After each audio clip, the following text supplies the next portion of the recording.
sebenarnya gue nggak mau munafik ya bilang gak mau politik, gak mau di sana gitu. Ya bisa jadi ada aja gitu kan. Dan gue juga nggak tahu kedepannya akan seperti apa kan. Iya.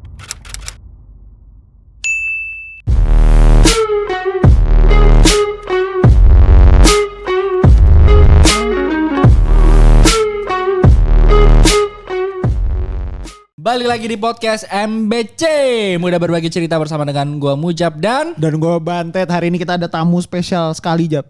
iya, ini podcast hari ini spesial karena disponsori oleh Bansos. Bukan. Kok gak ada? Oh dia Ya kan memang nggak ada. Iya. Aduh. Iya, ini di podcast kali ini kenapa spesial karena Bantet ini minoritas. Minoritas gue di sini. Jadi Minoritas. kali ini gue rakyat jelata. Kali ini gue berlaku sebagai voter. Voter. Gue dan Manik ada rakyat jelita. Nah, jelata dan jelita ya. Kita udah kedatangan ketua BEM UI 2000 berapa, Jab? Tuh 1917 mah gue. 19. Ada Manik. Manik Margana Mahendra. Nih kalau mungkin teman-teman pendengar semua dan yang nonton YouTube ini mungkin tahu kalau Manik salah satu tokoh kunci di aksi terbesar setelah reformasi, yaitu aksi tahun 2019 ya. Kita nggak akan bahas itu.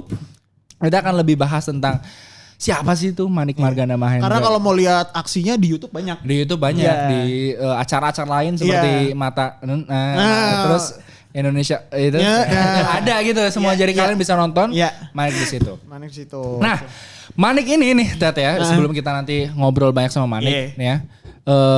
Dia followersnya udah banyak, ada sekitar 400-an ya. Enggak sih, enggak nyampe. 300. Udah di endorse e-commerce juga. Belum. Salah orang. Itu ketua BEM yang lain. Oh iya, oke. Kita kan tidak menghina ya. Kita cuma bicara fakta. Faktual yang ada di lapangan dong. Iya. Gitu. Jadi awkward.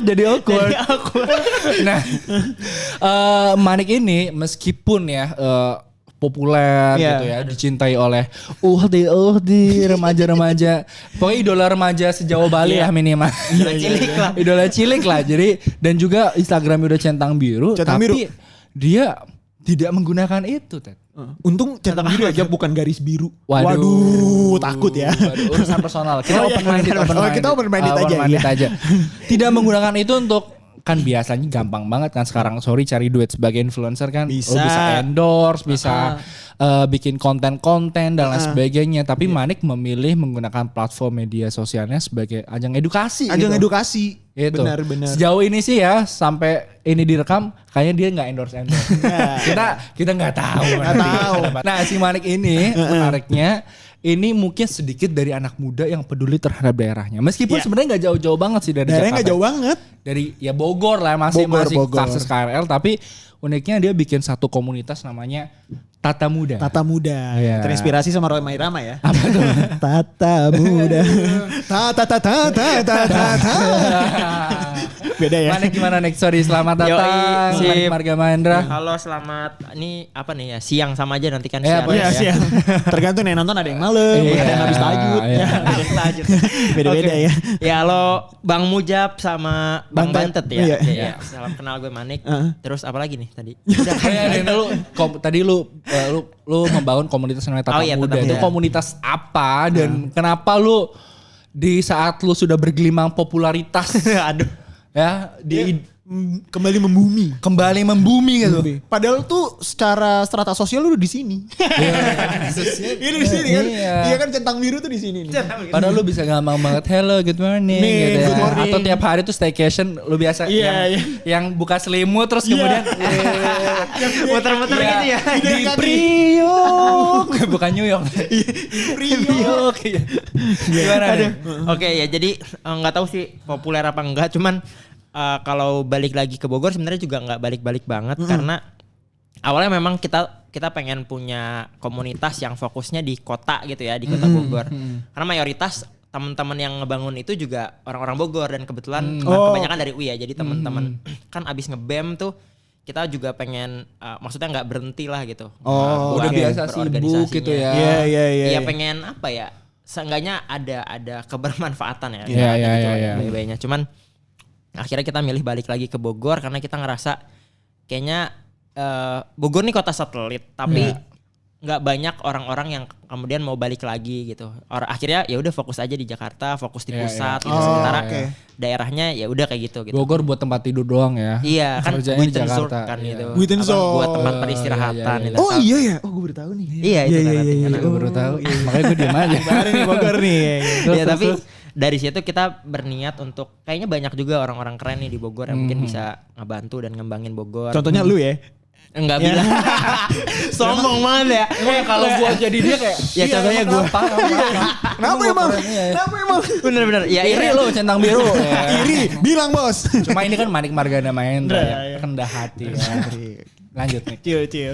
Oke, jadi dari situ kita kepikiran ya udah balik lagi bikin komunitas yang ngembangin Bogor. Cuman ternyata ada respon lah waktu pas ngebangun. Iya. Yang ya udah sekalian aja dibuatnya nasional. Meskipun kita perlahan gitu ya, pelan-pelan. Nah, jadi salah satu fokusnya Tata Muda ini sebenarnya memang untuk pembebasan pemikiran lah ibaratnya buat teman-teman muda. Gue tadi pas dia ngomong pembebasan lahan. Gue juga kepikiran gitu. Pembebasan lahan. Waduh. Belum udah pembebasan lahan. Nah, jadi kayak karena kita nganggapnya selama ini tuh muda itu kan jadi alat politik aja ya. Maksudnya orang-orang pengen pakai siapa yang paling muda gitu buat jadi votersnya mereka gitu aja kan. Jadi objek politik aja gitu. Nah kita pengen ngubah kondisi itu dari yang tadinya dianggap objek jadi subjeknya aktif bergerak lah ibaratnya kayak gitu. Nah akhirnya lahirlah Tata Muda. Salah satu gerakan yang udah kita buat di tahun kemarin itu memang berbagi akses namanya, berbagi akses pendidikan. Karena awal banget itu kan pandemi ya. Jadi kita tuh terbatas banget mau bikin gerakan, mau bikin kegiatan. Akhirnya yang kita pilih itu berbagi akses pendidikan. Karena orang-orang kan dirumahkan, tapi belum tentu semua orang bisa belajar dari rumah. Iya benar. Betul. Nggak semua punya akses yang sama ya. Iya. Nah kita coba pakai itu dan alhamdulillah jadi sebenarnya nggak sendirian Tata Muda. Waktu itu kita juga kerjasama sama namanya Terminal Hujan, komunitas yang udah lama juga di Bogor. Apa tuh maksudnya hujannya transit? Terus. Ya pada pakai ponco gitu kan hujan semua.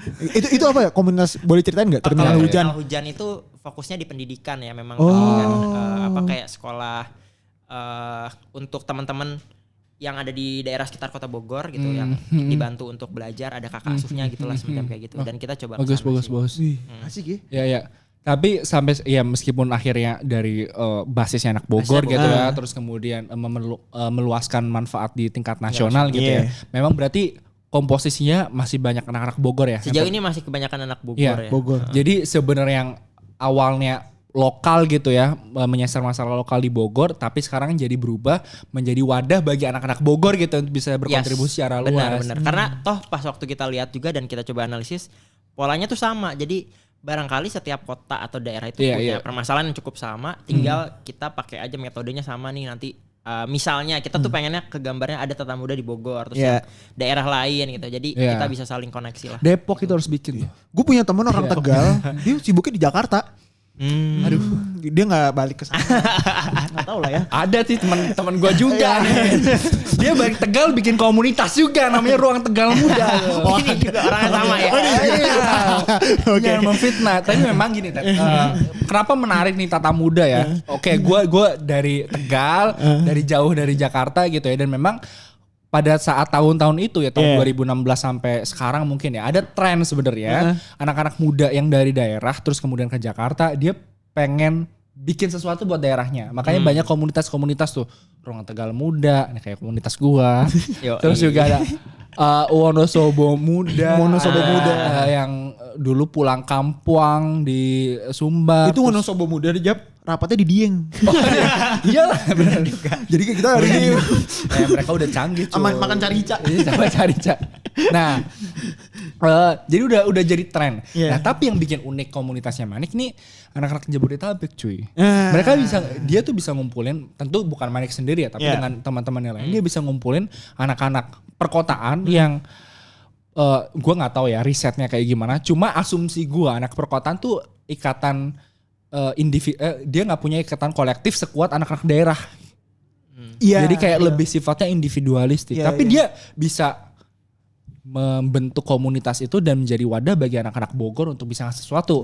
Minimal ke Bogor ya. Minimal gitu. Jadi menurut gue ini yang patut di highlight sih dari seorang Manik dan Margana. Manik Margana. Ribut banget lu. Manik dan kemudian teman-temannya di komunitas Tata Muda. Gitu. Selain ngasih akses juga ngasih ini roti unyil. Talas Bogor. Tolong dong sponsor ya lagunya. Ini masih kosong kan ini? Masih kosong ini. Tadi kan ada bansos. Iya. Kenapa bansosnya nggak kelihatan? Ini dipotong ya. Setengah. Nah, Nek. Yuk. Kalau lu sendiri ngelihat, oke lah, ini harapannya pengen menyelesaikan masalah kecil ya, dari masalah yang kecil gitu ya, soal akses dan lain sebagainya. Lu ngelihat komunitas Tata Muda ini ke depannya akan gimana sih? Oke. Ya sebenarnya ya sejujurnya kita juga masih apa ya? Trial and error juga konsepnya. Karena masih tahun kemarin kan 2020 dan kita ngebangunnya pun juga di tengah pandemi. Jadi serba sulit juga sulit untuk ketemu lah atau apa, jadi terbatas lah. Cuman ke depannya ya kita berharap bahwa ya Tata Muda ini balik lagi bisa jadi tadi pembebasan pemikiran buat teman-teman muda gitu, yang mereka nggak terjebak lagi dalam objektifikasi si kaum muda ini gitu, entah itu buat alat politik atau misalnya kebijakan di daerahnya gitu ya. Kan seringkali ada pembuatan kebijakan yang itu tuh targetnya sebenarnya buat teman-teman muda gitu. Tapi nggak pernah melibatkan teman-teman mudanya gitu. Nah, makanya kalau gue sendiri sih yakin bahwa kedepannya kita butuh melibatkan si teman-teman muda ini terberdayakan dan mereka juga bisa jadi subjek aktif misalnya buat kebijakan lah atau apa gitu. Menarik nih Tet ya, subjek aktif kebijakan. Apa tuh? Pokoknya intinya dilibatkan dalam pembahasan kebijakan. Iya. Cuma kan ini nggak ada pemilu cuy sampai 2024. Nah, lu 2024 mau ngapain nih Tata Muda? Tolong nih para pejabat-pejabat Bogor dan sekitarnya. Ini dengerin. Ini kosong loh 3 tahun nih. Kosong 3 tahun. Ini komunitas gede loh ya. Insya Allah jadi komunitas gede. Tapi gedenya tuh berapa sih anggotanya sekarang? Sebenarnya kalau lu nyatat gitu nggak, Manik? Iya, kalau misalnya yang aktif di dalam komunitasnya tuh cuman belasan. Penggeraknya cuman kayak kita ada volunteer dan volunteernya nggak cuma dari Bogor, dari Sumatera sampai Papua waktu itu ada yang berbagi akses. Keren. Terus yang kita kemarin juga bikin sekolah kebenaran. Itu juga pesertanya se-Indonesia, dari Sulawesi juga ada gitu. Jadi sekolah kebenaran Jep. Memang pembebasan pemikiran. Iya. Gue tuh tadi pas dia ngomong sekolah kebenaran, di kepala gue sekolah kebetulan. Jadi kayak kebetulan aja gitu. Kebetulan. Iya, kebetulan aja. Ayo masuk Zoom. Ngapain sekolah? Kebetulan aja. Oke. Jadi pembebasan pemikiran tadi ya. Iya. Dan akses, tadi ngomongin akses. Subjek aktif dalam kebijakan. Iya. Oke. Ya. Kalau bahasa UN-nya kan nothing about us without us ya. Nah itu teman-teman muda. Subtitle-nya di sini. Di bawah ya. Ya tadi balik lagi kan kebijakan nggak lepas dari politik ya. Yep. Dan memang tujuan awalnya tadi Manik bilang bahwa anak muda tuh jangan sampai jadi objek doang, tapi justru harus jadi subjek. 2024 nih, komunitas ini mau ngapain? Aduh, sebenarnya kita nggak kepikiran ke politik untuk kompetisi pemilu misalnya segala macam gitu ya. Cuman kalau untuk Tata Mudanya sendiri ya harapannya bisa terus berkembang sebagaimana mestinya ya, untuk jadi tempatnya teman-teman muda lah untuk bisa berkembang. Cuman kalau untuk gue nih, nanyanya ke gue apa ke Tata Muda? Tapi boleh sih. Boleh sih. Bisa dua-duanya. Kontekstual jawabannya. Iya. Tergantung yang paling menarik mana. Yang gak menarik kita potong. Ada. Tapi kita ngangkat elunya aja. Iya. Oke. Ya. Gue sendiri nggak tahu sih 2024 mau kemana, ngapain segala macam. Tapi nggak tahu ya, kalau politik itu terlibat kan nggak harus selalu ada di dalam sistem politiknya ya. Di luar juga masih bisa sih gitu. Tapi yang gue pahami Job, kalau lu mau mencapai sesuatu tuh politik adalah gerbangnya gitu loh. Lu nggak bisa dipisahkan gitu. Iya betul. Ya gitu. Jadi ya mau nggak mau sebenarnya ya Tata Muda juga. Iya, kita pun juga terbuka dengan masalah politik ya. Kayak bukannya kita nggak mau bicara politik karena kotor atau gitu. Orang-orang bilangnya kayak gitu ya. Justru kita harus terang-terangan ngomongin politik gitu sih. Gitu. Tapi gini, Tata Muda itu akan jadi partisan atau tetap non partisan? Waduh, berat banget nih. Nggak, maksud gue kayak mengidentikan diri terhadap identitas politik tertentu, atau memang terlibat secara quote unquote independen dan objektif dalam politik.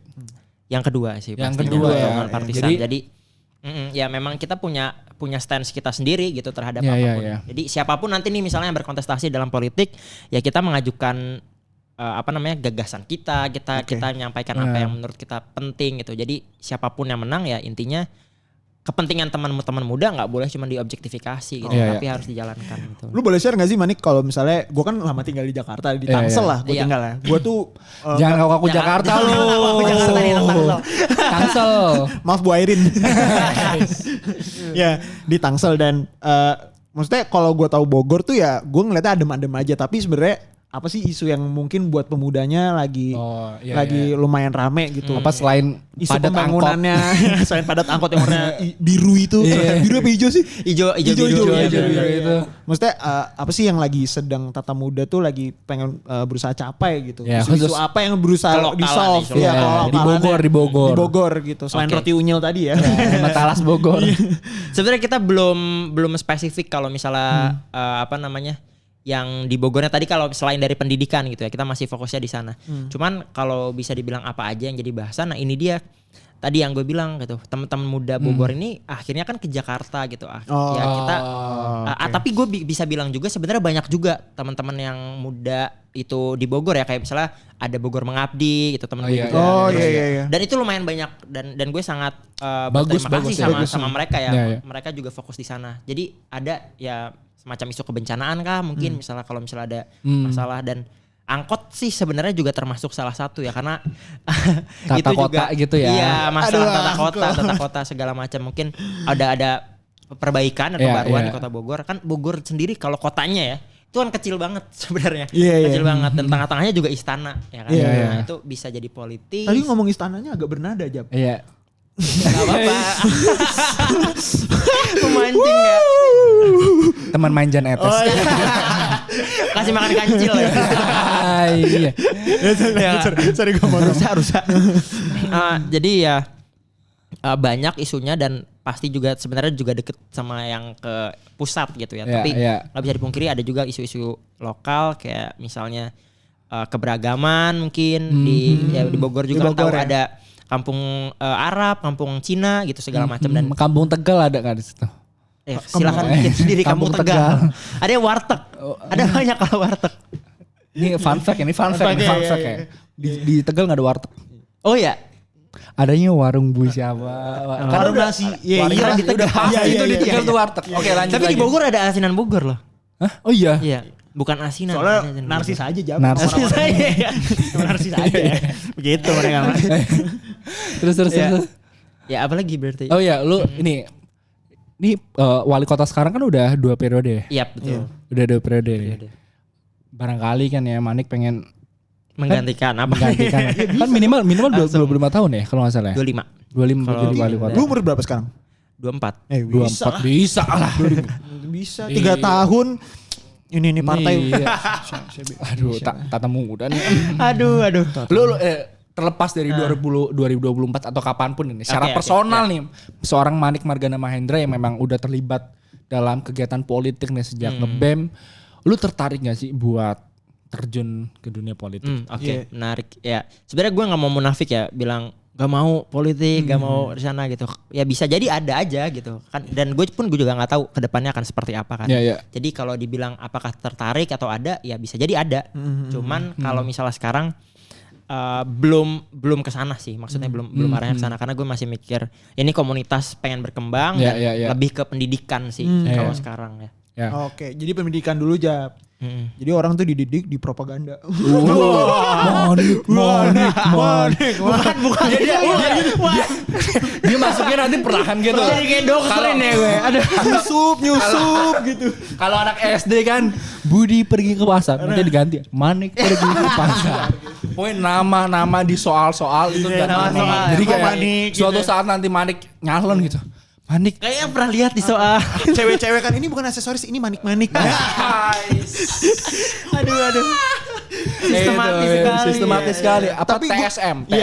Tapi gue setuju sih. Maksudnya bukan berarti gue tuh setuju lu ketika merubah sesuatu itu ya jalannya politik, dan menurut gue dengan Manik misalnya nanti. Maksudnya nggak harus masuk politik ya, tapi kayak sistemnya nggak gitu anti terhadap politik gitu. Iya. Jadi teman-teman kita juga pengen mungkin ngajak teman-teman yang ngeliat politik tuh sebagai hal yang kayak mungkin capek dan lain-lain.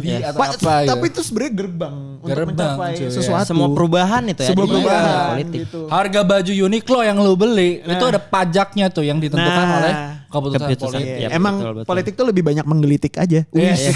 Oke, mata Najwa nih gue. Aduh, nutupnya begitu. Ini terakhir nih buat Manik nih. Barangkali ada pesan-pesan gitu ya buat anak muda di luar sana nih yang katanya generasi Z tuh males ya. Tapi mungkin menarik sih obrolan sih soal generasi Z ini. Gue nggak tahu apakah kedepannya mereka akan, gue takutnya malah mereka apatis nggak sih? Nah oke, gue nanti bisa diklarifikasi nih oleh soalnya kebanyakan goyang pargo itu apa sih? Apa sih? Sama gini. Oke, ya ini menarik banget generasi Z dan kebetulan kan gue selain di Tata Muda juga di Centennials ya. Centennials komunitas generasi Z juga. Ya, dan fokusnya emang di generasi Z. Gitu. Oke. Nah, kalau misalnya let's say kita bicara aksi-aksi kemarin 2019-2020 gitu. Ternyata dari risetnya Tirto itu juga memang mayoritas yang turun aksi ke jalan itu adalah generasi Z. Itu orang-orang usianya kita masih masuk gitu. loh. Lu tahun 95 kan? 95. Masih masuk. Emang kita masih masuk ya? Oleh ya, late millennials. early Gen Z ya. Masih masuk kita muda. Masih Tata Muda nih kita. Oke. Iya. Jadi kalau dibilang apatis belum tentu juga karena gue pernah baca juga kan risetnya 2018-an tuh katanya generasi ini akan ya gitu segala macamnya. Cuman buktinya ternyata enggak. Kita punya Greta, kita punya Malala, kita punya Salsabila. Ada banyak lah ya, teman-teman generasi Z gitu dari lintas negara dan di Indonesia sendiri yang mereka fokus itu. Jadi menurut gue sekarang sih bukan waktunya kita saling merendahkan generasi mudanya gitu ya, mendiskriminasi generasi mudanya. Justru kita harus kasih ruang seluas-luasnya buat teman-teman muda ini bicara. Karena ya tadi gue bilang nothing about us without us. Percuma lu bahas-bahas muda tapi lu gak ngelibatin teman mudanya. Gitu. Intinya ngasih ruang ya. Ngasih ruang. Gue gak kebayang sih kalau ini Gen Z jadi leader-leader nih Jab. Ntar transisi pemerintahannya pakai transisi TikTok. Kameranya taruh bawah nih. Presiden Gen Z nanti curhat di close friend. Close friendnya bocor ya. Capek banget nih. Rapat kabinet wakil gue diem aja. Ups. Menteri gue presiden di masa depan, bukan presiden sekarang. Bukan yang sekarang ya. Bukan. Sekarang ya nggak tahu sih ya.